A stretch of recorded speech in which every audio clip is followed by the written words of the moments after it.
अस्सलाम वालेकुम जी, कैसी है मेरी यूट्यूब फैमिली। अल्लाह ताला से दुआ है कि आप सब लोग जहाँ रहें खुश रहें, आबाद रहें, खैरियत से रहें, हंसते मुस्कुराते रहें। रमज़ान की आमद आमद है और इंशाल्लाह जब आप लोग मेरी वीडियो देखेंगे तो नेक्स्ट डे रोज़ा होगा और सब लोग जो है ना रमज़ान की तैयारी में आज के दिन में बिज़ी हैं। तो आज मैंने भी सोचा आप लोगों के साथ कुछ ऐसी वीडियो शेयर करूँ जो आप लोगों के लिए रमज़ान के महीने में हेल्पफुल हो, क्योंकि रमज़ान में ना रूटीन इतनी तेज़ी से चेंज हो जाती है और टाइम ऐसा लगता है कि जैसे बस भाग रहा है और हाथ में ही नहीं आ रहा। लेकिन इसकी थोड़ी सी वजूहत ऐसी भी हैं जो हमारी अपनी वजह से ही होती हैं, क्योंकि हम लोग अपनी टाइम को सही तरह से मैनेज नहीं कर पा रहे होते रमज़ान में, जिसकी वजह से जो है ना वो एंड टाइम पे मतलब अफ्तारी के करीब करीब बहुत अफरा तफरी हो रही होती है। तो आज की वीडियो में आप लोगों के साथ कुछ ऐसी टिप्स ही शेयर करूँगी जो आपके लिए इंशाल्लाह रमज़ान मुबारक में बहुत ज़्यादा हेल्पफुल होगी।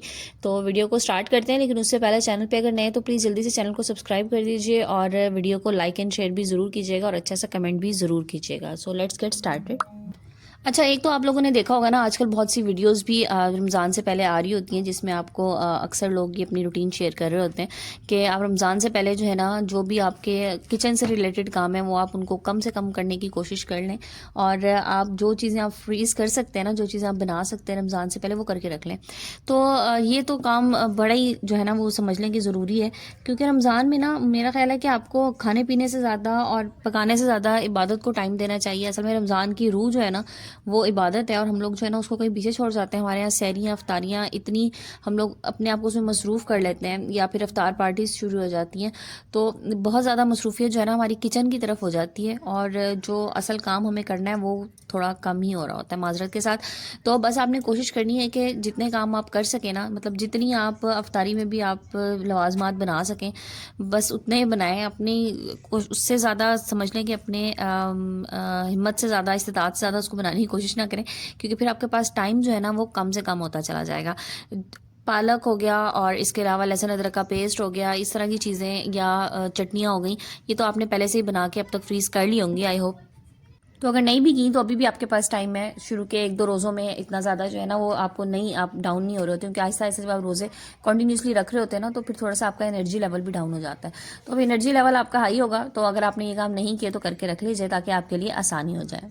अच्छा, इसके बाद बारी आती है जनाब सहरी की। तो आपने क्या करना है कि रात में ना सहरी से पहले, मतलब जैसे कि पहला रोज़े से ही मैं बात करी हूँ, तो पहले रोज़े से पहले आपने क्या करना है कि रात में इशा की नमाज के बाद आपके यहाँ सहरी में जो भी रूटीन है ना, कुछ लोगों के घरों में सालन खाया जाता है, दही है या इसके अलावा जो भी उन्होंने करना होता है, तो उस तरह के काम आप रात में ही करके रख लें। अच्छा, बहुत अच्छी बात तो ये होती है कि आप अगर आपके यहाँ पराठे बन रहे हैं ना सहरी में, तो आप उसके पेड़े भी रात को ही बना के रख लें और उसको आप फ्रिज में रख दें। वो बड़े अच्छे से ढल जाते हैं, तो फटाफट जो है ना फिर आप सुबह में उठ के और उनके पराठे बना सकती हैं। अच्छा, सहरी की ना बेस्ट रूटीन यही है कि आप सहरी में जितना भी आपके पास टाइम है, अगर आपकी छोटी फैमिली है तो आप लेट से आप 1 घंटा पहले अगर उठती हैं तो आप उसमें ना 1 घंटे में मज़ीद आप ऐड कर लें कि आपने 15 मिनट और पहले आपने उठना है ताकि आप तहज्जुद के नफिल अदा कर सकें। उसके बाद आप बड़े इत्मीनान से, सुकून से जो है ना आप सहरी बनाएं। इतना खूबसूरत टाइम होता है ना सहरी वाला, सुबह सुबह इतना पुरसुकून। मैं कहती हूँ मुझे सबसे ज़्यादा मज़ा किचन में जाने का ही उस वक्त आता है जब आप सहरी बनाने के लिए जा रहे होते हैं, बड़े पुरसुकून अंदाज में ना। उस वक्त एक ख़ास मुझे ऐसा फील होता है, आप लोग भी ज़रूर बताइएगा, ऐसा लगता है कि अल्लाह ताला की ना रहमत बहुत आप करीब से उस वक्त महसूस कर रहे होते हैं। तो उस टाइम पे आप जाके आराम से अपनी सहरी जो है वो बनाएं। और अच्छा, सहरी खाने का क्या है कि लोग ना बहुत भाग दौड़ में, ख़वातीन स्पेशली जो सहरी बना रही होती है ना, तो उनके पास अपना सहरी को खाने का टाइम नहीं होता, बिल्कुल भाग दौड़ में करिए। तो ये वाला काम ना करें, आराम से इत्मीनान से कोशिश करें कि सहरी बंद होने से ना 20-25 मिनट पहले आप फारिग हो जाएं, या कम से कम 15 मिनट आपके पास ज़रूर हो, जिसमें आप बड़े आराम से बैठ के सहरी अपनी ख़त्म करें, साथ साथ उसके बाद आप अपनी दुआएं करें। अच्छा, मैं आपको अपनी रूटीन बताऊँ, मुझे बड़ा अच्छा लगता है सहरी में ना, मैं जब सुबह सहरी ट्रांसमिशन चल रही होती है ना तो मैं वो ज़रूर लगाती हूँ साथ। कोई नात हो गई साथ बीच में आ रहा होता है, या कुछ भी सहरी ट्रांसमिशन अच्छी आ रही होती हैं, कोई अच्छी बात आपके कानों में पड़ जाती है, तो वो मैं लाजमी साथ लगाती हूँ। बड़ा अच्छा लगता है, बड़ा मज़ा आता है उस टाइम जो है ना उसको सुनने में। अच्छा, सहरी के बाद ना अगर आपके पास कोई हेल्पर नहीं है, आपने बर्तन वगैरह वॉश करने हैं, तो मैं तो हमेशा प्रेफर करती हूँ कि मैं सहरी के फ़ौरन बाद ना, मतलब जैसे ही मेरी सहरी ख़त्म हुई ना तो उसके साथ ही मैं बर्तन वॉश करके उसके बाद मैं अपनी नमाज़ पढ़ती हूँ, क्योंकि फिर जो है ना बड़ा अपना जहनी तौर पर भी ना आप समझ लें कि आप बड़े रिलैक्स होते हैं कि आपके पास करने का कोई काम नहीं है, बड़े पुरसुकून अंदाज में आप नमाज अदा करें, कुरान पाक पढ़ें उसके बाद। या अगर आपने क्योंकि टाइम कुछ इस तरह से होता है कि जिनके बच्चे स्कूल जा रहे होते हैं तो उनके फिर जो है ना बच्चों के स्कूल जाने के टाइमिंग्स भी स्टार्ट होना शुरू हो जाते हैं। तो बड़े ईजिली ना आप उसके बाद मैनेज कर सकते हैं। आप आराम से नमाज़ पढ़ के, कुरान पाक पढ़ के, अगर बच्चों ने स्कूल जाना है तो फिर उसके बाद उनको उठाने का टाइम आ जाता है, जिनके बच्चे छोटे हैं। तो फिर आपने बच्चों को स्कूल भेजना है। अच्छा, इसके बाद ना आपने अपना रेस्ट लेना है, क्योंकि रेस्ट ज़रूरी है। इसमें ना नींद भी पूरी नहीं हो रही थी ना हमारी, रात में भी देर से अगर आप सोते हैं और सुबह में जल्दी उठ जाते हैं, तो फिर आप अपनी जो भी आप प्रॉपर अपनी नींद लेते हैं वो बड़े आराम से आप सो सकती हैं। 10 से 11 बजे के बीच आप आराम से उठें और उसके बाद उठ के फिर आप अपने अगले काम शुरू करते हैं। क्योंकि देखें, ये वाला टाइम भी हमारे पास बहुत अच्छा होता है ना, बीच में नमाज़ों के बीच में भी गैप होता है अच्छा लंबा, तो आप ना उस टाइम को बड़े अच्छे से यूटिलाइज़ कर सकते हैं। अच्छा, और नींद भी पूरी हो जाती है। अब बात हो रही थी बच्चों के स्कूल जाने की, तो जो बच्चे स्कूल जा रहे होते हैं ना, तो रमज़ान में टाइमिंग ज़ाहिर है शॉर्ट हो जाते हैं, तो बच्चे अमूमन जो है ना वो 12 साढ़े 12 तक वापस आ जाते हैं घरों को। तो ज़ाहिर है बच्चों के साथ हमारी वही वाली रूटीन होती है, उनको खाना वगैरह देना। जो छोटे बच्चे हैं जिनके या स्कूल नहीं भी जाते और छोटे टॉडलर्स हैं, तो उनके साथ तो वैसे ही माओं की रूटीन जो है ना वो इसी वजह से थोड़ी सी चेंज रहती है। अच्छा, मेरे जब तक बच्चे छोटे थे तब तक जो है ना वो नींद नहीं पूरी होती थी रमज़ान में। अब अल्हम्दुलिल्लाह ये वाला इशू नहीं होता, क्योंकि बच्चे जो है ना वो माशाल्लाह सेट रहते हैं रमज़ान के साथ भी।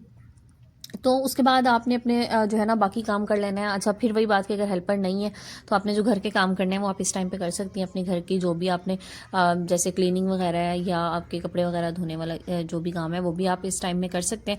और साथ ही जनाब नमाज का टाइम जो है ना फिर वो ज़ोहर का टाइम होना शुरू हो जाता है, तो बस जी ज़ोहर वाली अपनी नमाज़ पढ़ें। बच्चों को खाना वगैरह देना है तो वो दे दें।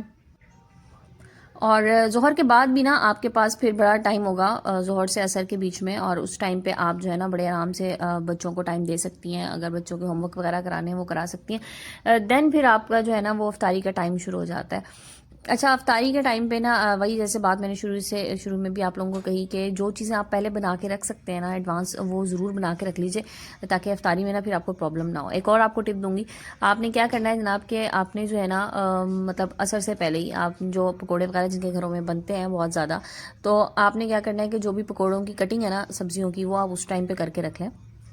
और बेसन में ना स्पेशली आप प्याज और आलू या जो भी आपने सब्जियां डालनी है पकोड़ों में, वो आप मिक्स करके रख दें और उसमें पानी ना डालें, क्योंकि वो अपना काफ़ी पानी छोड़ देंगे काफ़ी देर तक ना। तो उसके बाद थोड़ा बहुत जो भी पानी आपने ऐड करना होगा फिर आप बेसन को उसमें मिक्स कर लें और पानी डाल के, तो तब भी बड़ी आसानी से जो है ना आपके पकोड़े बड़े अच्छे बनेंगे, बड़े क्रिस्पी बनेंगे। और ये मैं आपको टिप दे रही हूँ। अच्छा, एक और टिप दूंगी आपको पकोड़ों के लिए कि पकोड़े जब भी बनाए ना तो बेसन में पानी बहुत ज़्यादा आपने नहीं डालना, ठीक है। कोशिश करें कि जो आप प्याज, हरी मिर्चें और आलू और पालक वगैरह डाल रहे हैं ना, ये चीज़ें आप ज़्यादा रखें। बेसन एक तो थोड़ा कम क्वांटिटी में रखें और बहुत ज़्यादा पानी ना डालें, और बाकी जो भी आपने मसाले रेगुलर डालने हैं वो उसमें डाल लें, तो आपके पकोड़े बड़े अच्छे और बड़े क्रिस्पी बनेंगे। अच्छा, फिर एक और चीज़ बताऊँ ना, मैं जो खुद से करती हूँ वो ये है कि जनाब जो भी घर में आपके शरबत वगैरह बनता है ना, तो उसके लिए आप क्या करें, जिस जग में या जिस बर्तन में आपने उसको बनाना है ना, उसमें पानी डाल के और चीनी डाल के उसको रख दें, वो खुद ही डिज़ोल्व हो जाएगी। और जब आपका टाइम होगा ना बिल्कुल एग्जैक्ट, जिस टाइम आपने उसमें जो भी आपने शरबत या पाउडर वगैरह जो भी डालना होगा, तो उस टाइम वो डालिएगा। हल्का सा आप मिक्स करेंगे तो देखें आपको ज़्यादा चीनी मिक्स करने की भी ज़रूरत नहीं पड़ेगी। अच्छा, दही भल्ले जिनके यहाँ बनते हैं ना, तो दही भल्ले जो है ना वो आप पहले से ही भल्ले बना के उनको आप फ्रीज़ कर सकते हैं। बड़ी आसान सी उसके लिए भी आपको बताऊंगा। माश की दाल के बना रहे हैं तो सिंपली आपने माश की दाल को आप जो है ना वो भिगो के रख दें, और 2 से 3 घंटे इनफ होते हैं उसके लिए। उसके बाद आप उसको ग्राइंड कर लें अच्छा सा, थोड़ा सा उसमें पानी डलेगा, बिल्कुल थोड़ा सा। और साथ ही उसमें आप जनाब नमक ऐड कर लें और सफ़ेद ज़ीरा उसमें आप ऐड कर लें, और बस उसको ग्राइंड कर लें अच्छा सा। उसके बाद आपने उसको ना जो भी आपके पास बीटर है या हैंड बीटर है या इवन हाथ से भी आप उसको अच्छे से आपने उसको मिक्स करना है कि थोड़ा सा फ्लफी सा हो जाए। तो इसमें आपको बिल्कुल भी मीठा सोडा डालने की ज़रूरत नहीं है। उसके बाद आपने इसको फ्राई करना है, तो ये बहुत अच्छे से भले बन जाएंगे और आप इनको फ्रीज़ कर सकते हैं ईजीली। तो आप बेशक 1 हफ्ते के लिए, 10-15 दिन के लिए आप इनको बना के फ्रीज़ कर लें। जब भी आपने इस्तेमाल करना हो उसे आप निकालें, गर्म पानी में उसको डालें, और गर्म पानी में ना आपने क्या करना है, जैसे लेट से आपने एक डोंगे में आपने गर्म पानी ले लिया, तो उसमें 1 चम्मच आपने ना दही का डाल देना, और उसको आपने पानी में डाल के रख देना। जब आपको लगे कि ये सॉफ्ट हो गए तो फिर उनको निचोड़ के निकाल लीजिए। इससे क्या होगा, एक तो ये नरम रहेंगे और सेकेंडली ये बहुत ज़्यादा दही नहीं पिएंगे, क्योंकि अमूमन ये होता है कि हम दही भल्ले बनाते हैं ना, तो जब हम डाल देते हैं उसमें भल्ले या अगर जो भी फुल्कियाँ वगैरह बनाई होती हैं तो दही पी जाती हैं, तो ये दही नहीं पिएंगे। इसीलिए मैंने आपको कहा ना कि पानी में आपने 1 चम्मच दही का ऐड पहले ही कर देना है, और फिर उस पानी से आपने निकाल के निचोड़ देना है, ठीक है जी। तो ये एक बड़ी अच्छी सी आसान सी टिप मैंने आप लोगों को दी। अच्छा, चने जो है ना वो भी आप इकट्ठे बॉईल करके रख सकते हैं। अगर 2 से 3 दिन के रख रहे हैं तो फिर तो आप उसको फ्रिज में ही रख सकते हैं। अगर इससे ज़्यादा दिन के लिए आपने बॉयल करना है तो फिर आप उसके पैकेट्स बना लें, उनको आप फ्रीज़ कर दें और जितनी आपको ज़रूरत है उसके मुताबिक पैकेट्स बना लीजिएगा। तो जब भी आपने निकालने हो वो भी आप इसी तरह कर सकते हैं, निकालें उन्हें, आप थोड़ी देर के लिए डीप फ्रॉस्ट कर लें और अदरवाइज़ आप उसको पैकेट को गर्म पानी में उसको निकाल दें, तो वो भी बड़ी जल्दी से उसमें से बर्फ़ जो है ना वो खुल जाएगी और आप चने जो है ना उसको इस्तेमाल कर सकते हैं। तो छोटी छोटी सी चीज़ें हैं, इनका आप ध्यान रखें, आपके लिए इबादत का ज़्यादा से ज़्यादा टाइम आपको मिल सकेगा, बड़ी आसानी से आपका जो रमज़ान जो है ना मैनेज हो जाएगा। और खाना पकाना तो देखिए ज़रूरी है और हम लोगों ने रमज़ान को बना ही दिया कुछ ऐसा कि हमें लगता है कि इफ्तारियों में जो है ना बस हमें इसी तरह के आइटम सारे चाहिए होते हैं और सबकी फरमाइशें होती हैं जनाब, तो सबकी फरमाइशें भी पूरी करनी होती हैं और ये भी अपने घर वालों के लिए उनकी पसंद की कोई चीज़ बनाना भी मैं कहती हूँ सवाब ही है, तो ये वाला सवाब भी लें। और अपने इर्द गिर्द जो लोग हैं जो नहीं अफोर्ड कर सकते उनका भी ख्याल करें, लोगों की मदद ज़्यादा से ज़्यादा करें। अगर एक चीज़ आप एक दिन में स्किप कर जाते हैं ना अपने खाने में, यकीन करें, और वो आप किसी और की खुशी के लिए उसको दे देते हैं या आप उसकी मदद कर देते हैं उन पैसों से, तो आपको उससे कहीं ज़्यादा खुशी भी मिलेगी और दूसरे का पेट भर जाएगा, तो उसके दिल से जो दुआएं निकलेंगी ना वो भी आपके लिए बहुत बहुत कारआमद होंगी। दुआएं समेटें, जिस तरह से भी समेट सकते हैं, किसी की मदद करके, किसी को खुशी दे के, जितनी दुआएं समेटेंगे उतना आपका दस्तरखान जो है ना वो अल्लाह पाक वसी करेगा।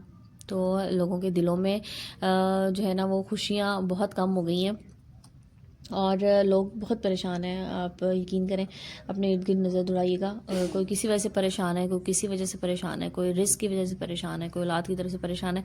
कोशिश करें आपकी ज़ात से जिसकी परेशानी ख़त्म हो सकती है उसको ज़रूर ख़त्म करने की कोशिश करें। तो जनाब ये मेरी आज की वीडियो थी, आई होप आप लोगों को पसंद आई होगी और जनाब बहुत बहुत शुक्रिया आप सब लोगों का जिन्होंने अभी तक मेरे चैनल को सब्सक्राइब कर दिया। मेरी बहुत रेगुलर प्यारी प्यारी सी बहनें जो कि मेरी वीडियो को डेली वॉच करती हैं, उन सबका बहुत बहुत शुक्रिया। आप लोग मुझे बहुत प्यारे कमेंट्स करती हैं, मुझे बहुत अच्छा लगता है आप लोगों के कमेंट्स देख के। मैं कोशिश करती हूँ मैं सबको रेगुलर आंसर करती रहूँ, अगर किसी का स्किप हो गया तो माजरत। इसी तरह ही आप लोगों ने मुझे प्यार देते रहना है। इंशाल्लाह बहुत जल्दी मेरा 1000 सब्सक्राइबर्स वाला टारगेट जो है ना वो अचीव हो जाएगा और उसके बाद मैं आप लोगों के साथ कुछ ऐसी वीडियोज़ भी शेयर करूँगी कि मुझे ऐसे कमेंट्स भी आ रहे होते हैं जिसमें मेरी बहनें मुझे कह रही होती हैं कि हमारा चैनल ग्रो नहीं कर रहा, तो इंशाल्लाह आप लोगों के साथ मैं वो टिप्स एंड ट्रिक्स भी शेयर करूंगी जो आप लोगों के लिए बहुत ही ज़्यादा फ़ायदेमंद होंगी, उन पे आप लोगों ने अमल करना है। इंशाल्लाह सबके चैनल ग्रो करेंगे, क्योंकि बहुत मेहनत होती है एक वीडियो बनाने में और बहुत आसान काम नहीं है। आपको जो 10 मिनट 12 मिनट की वीडियो दिखाई दे रही होती है उसके पीछे बहुत ज़्यादा स्ट्रगल होती है, बहुत मेहनत होती है और जो एक यूट्यूबर होता है या कॉन्टेंट क्रिएटर होता है ना, यकीन करें उसके हाथ में कैमरा जो है ना वो हर वक्त होता है, वो आपके लिए शॉर्ट्स ले रहा होता है और आप लोगों को बेस्ट दिखाने की कोशिश करता है। सो इसी तरह से प्यार देते रहें, इसी तरह से मेरे वीडियो को वॉच करते रहें, चैनल को सब्सक्राइब कर दें और कमेंट भी ज़रूर कीजिएगा। आज की वीडियो को यहीं पे क्लोज करते हैं, इंशाल्लाह कल एक नई वीडियो के साथ आऊँगी। जब तक के लिए अल्लाह हाफिज़।